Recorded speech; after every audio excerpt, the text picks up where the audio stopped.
Assalamualaikum warahmatullahi wabarakatuh.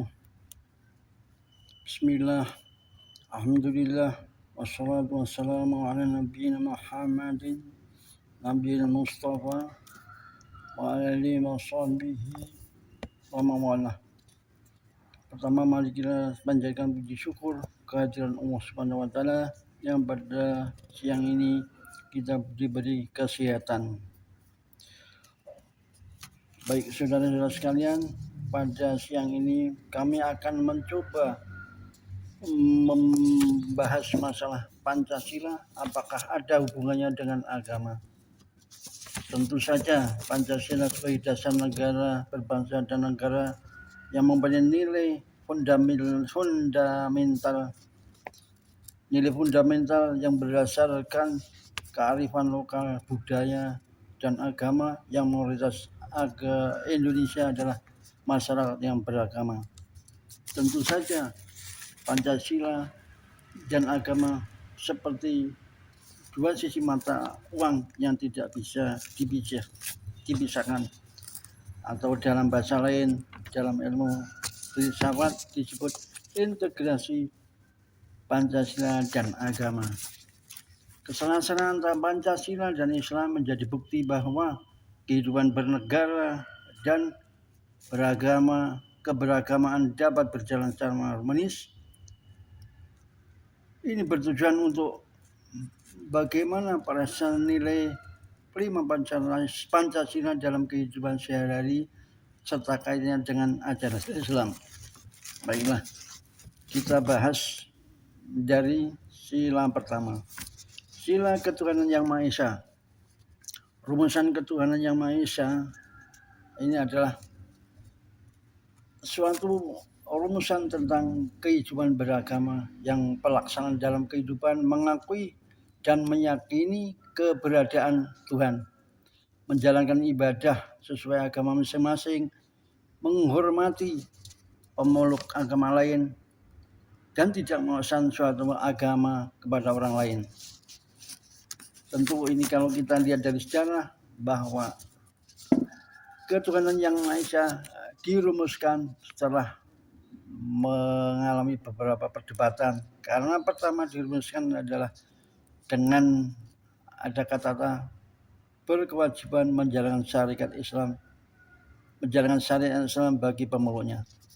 Namun setelah menjadi perdebatan, akhirnya 9 tokoh perumus Islam yang berasal dari organisasi Islam, misalnya Muhammadiyah, NU, organisasi lain, menghormati keberagaman beragama yang mayoritas bangsa Indonesia adalah dari beberapa agama, maka 7 kata dihapus, akhirnya dirumuskan sila pertama, yaitu ketuhanan yang Maha Esa.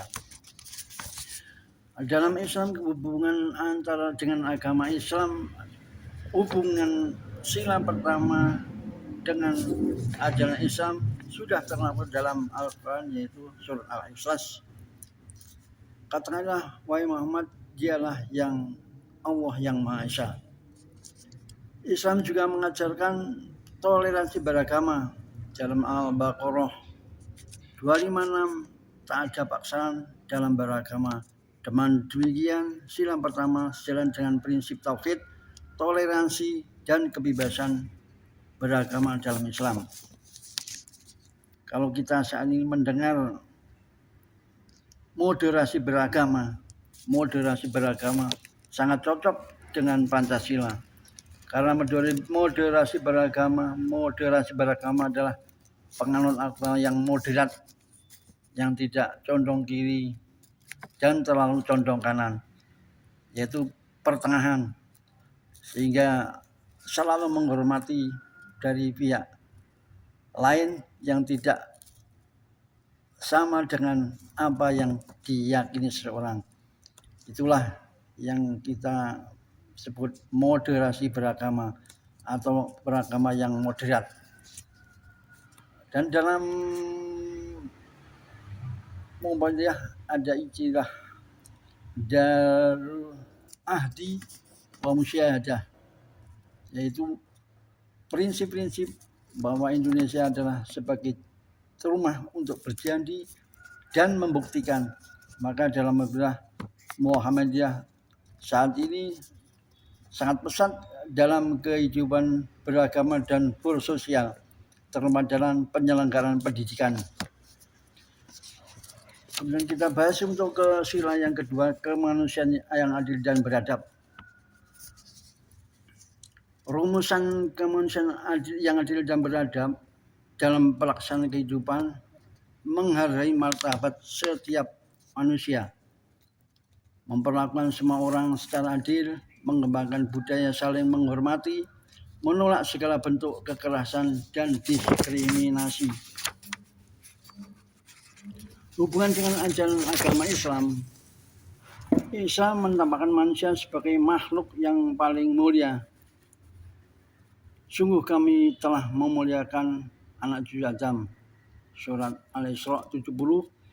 Islam juga menekankan keadilan. Sesungguhnya Allah menyuruh kamu berlaku adil. An-Nahl 90. Ajaran akhlak, empati, dan keadilan dalam Islam selaras dengan anak manusia yang adil dan beradab. Kemudian sila yang ketiga yaitu Persatuan Indonesia. Rumusan Persatuan Indonesia dalam pelaksanaan kehidupan bermasyarakat mengutamakan kepentingan bangsa daripada kepentingan pribadi, menjaga kerukunan antar suku, budaya, dan agama, membangun rasa cinta tanah air dan nasionalisme. Rumusan Persatuan Indonesia hubungan dengan ajaran Islam sangat menekankan ukhuwah atau persaudaraan, ukhuwah Islamiyah, persaudaraan sesama muslim, ukhuwah wataniyah, persaudaraan sesama bangsa, ukhuwah basyariyah, persaudaraan sesama manusia. Nabi SAW bersabda, tidak sempurna iman seseorang sampai ia mencintai saudaranya sebagaimana ia mencintai dirinya sendiri. Hadis Bukhari Muslim. Cinta tanah air juga dianjurkan dalam Islam sebagai bentuk menjaga amanah atau hifdzul waton. Karena itu sila persatuan sejalan dengan konsep ukhuwah dan nasionalisme dalam Islam. Kemudian selanjutnya kita bahas untuk sila yang keempat, kerakyatan yang dipimpin oleh hikmah kebijaksanaan dalam permusyawaratan perwakilan. Rumusan ini dalam kehidupan bermasyarakat dan berbangsa, keputusan dibuat melalui musyawarah dan mengutamakan mufakat, menghormati perbedaan pendapat, mengutamakan kepentingan bersama.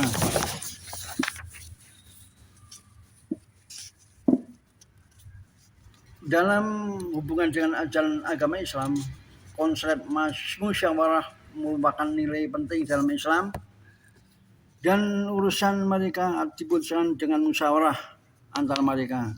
Asy-Syura 38. Nabi Muhammad SAW selalu bermusyawarah sebelum mengambil keputusan penting seperti pada perang Badar dan perang Uhud. Sila keempat sepenuhnya sejalan dengan prinsip syura, yaitu konsultasi kolektif untuk mencari keputusan terbaik. Kemudian sila yang kelima yaitu keadilan sosial bagi seluruh rakyat Indonesia. Rumusan keadilan sosial bagi seluruh rakyat Indonesia dalam pelaksanaan kehidupan antara lain mengembangkan kesejahteraan bersama, solidaritas sosial, menghilangkan kesenjangan ekonomi, menolong yang lemah dan yang tidak mampu. Ini juga selaras dengan ajaran Islam. Islam menganjurkan keadilan sosial melalui zakat, infak, sedekah, wakaf, larangan eksploitasi dan penindasan, pemerataan ekonomi dan distribusi kekayaan yang adil sesuai dengan ajaran Islam. Dalam Al-Quran Allah berfirman agar harta itu tidak hanya beredar di antara orang-orang kaya saja. Al-Hasyr ayat 7. Ajaran Islam tentang keadilan keseimbangan ekonomi, dan kebetulan sosial sangat sejalan dengan sila kelima. Inilah hubungan Pancasila dengan agama Islam. Pancasila bukan agama, tapi berintegrasi dengan agama. Maka tidak benar kalau mengatakan Pancasila bertolak dengan agama atau agama bertolak belakang dengan Pancasila.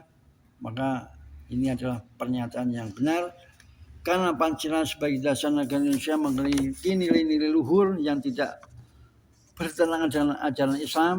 Justru nilai dalam Pancasila menguatkan prinsip fundamental dalam Islam seperti tauhid, akhlak, keadilan, persatuan, musyawarah, dan kesejahteraan sosial. Keselarasan antara Pancasila dan Islam menjadi fondasi penting dalam membangun kehidupan bangsa yang damai, toleran, dan harmonis. Dengan memahami hubungan ini, umat Islam dapat berperan aktif dalam melaksanakan nilai-nilai Pancasila sekaligus mengamalkan ajaran agama. Demikianlah pembahasan kali ini tentang ajaran antara Pancasila ada hubungannya dengan ajaran Islam. Baiklah, ada kurang dan lebihnya kami mohon maaf. Wabillahi taufiq wal hidayah. Wassalamualaikum warahmatullahi wabarakatuh.